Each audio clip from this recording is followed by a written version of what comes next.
Hey guys, welcome to my channel. इससे पिछले video में हमने बात करी थी एसी को बैटरी में स्टोर क्यों नहीं किया जा सकता जैसे कि डीसी को करते हैं। इस वीडियो में हम बात करेंगे इलेक्ट्रिक पावर क्या होता है और इलेक्ट्रिक पावर के कौन कौन से टाइप होते हैं। अगर आप हमारे इस चैनल पर नए हैं, इस चैनल को सब्सक्राइब करें, बेल आइकन को प्रेस करें ताकि जो भी मैं न्यू वीडियो पब्लिश करूँगा उसकी नोटिफिकेशन आपको मिल जाएगी। हम बात करते हैं इलेक्ट्रिक पावर की। तो इलेक्ट्रिक पावर एक ऐसी पावर होती है जो कि इलेक्ट्रिकल इक्विपमेंट के द्वारा इसको कंज्यूम की जाती है। हम इसको थोड़ा और डिटेल में समझते हैं। तो आप एग्जांपल लेना, जो भी हम हमारे घरों में यूज़ करते हैं, जो भी इक्विपमेंट हम यूज़ करते हैं, एग्जांपल के तौर पे देखते हैं जो भी ट्यूबलाइट हो गया, लैंप हो गया या फिर टेबल फैन हो गया, फैन हो गया, ये सारे इलेक्ट्रिक पावर से ऑपरेट होती है। अब इलेक्ट्रिक पावर क्या होती है? इलेक्ट्रिक पावर एक इलेक्ट्रिक इक्विपमेंट द्वारा कंज्यूम की जाती है, या फिर हम ये भी बोल सकते हैं लोड के द्वारा कंज्यूम की जाती हो। वो आपकी जूल पर सेकंड के फॉर्म में होती है। आप देख सकते हैं मैंने डेफिनेशन यहाँ पे लिख रखी है। It is the defined as the rate at which electrical energy is consume in an electric circuit is known as electric power. The SI unit of power is watt which is 1 joule per second. अब हम ये जानेंगे कि electric power आती कहाँ से है, हमें मिलती कहाँ से है।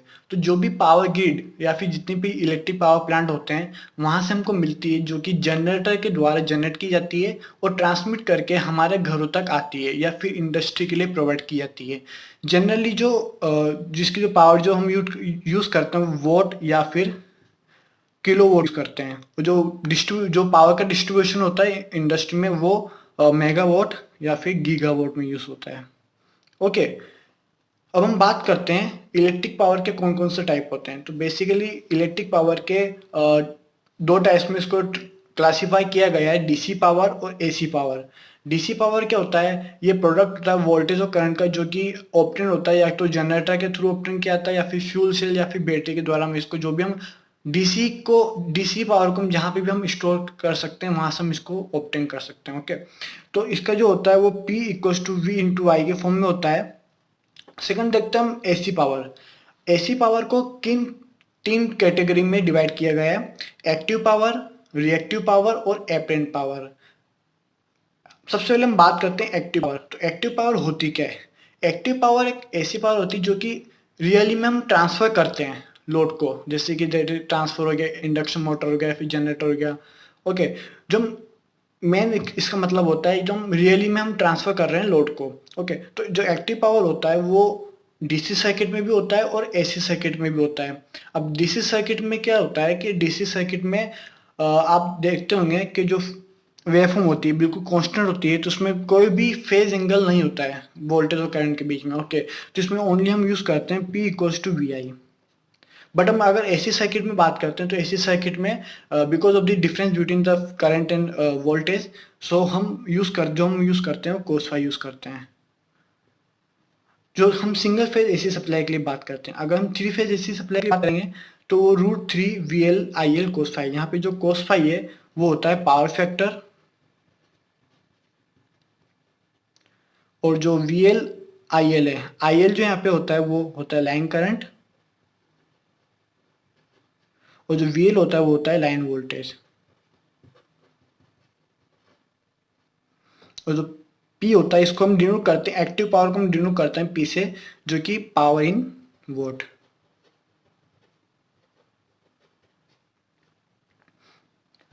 तो ये था एक्टिव पावर।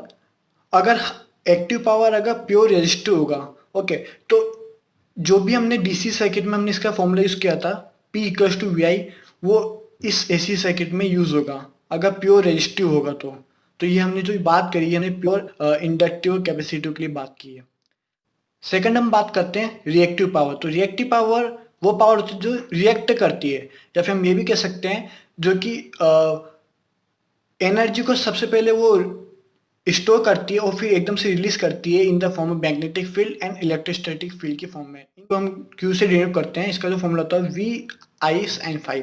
और ये जो 5 होता है ये पॉजिटिव में भी होता है और नेगेटिव में भी होता है। पॉजिटिव में कब होता है? जब लोड जो होगा वो इंडक्टिव लोड होगा तब ये पॉजिटिव में होगा, और जब नेगेटिव कब होगा? जब एक कैपेसिटिव लोड होगा।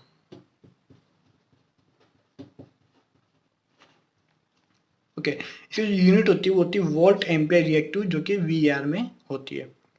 अब हम बात करते हैं एपरेंट पावर की।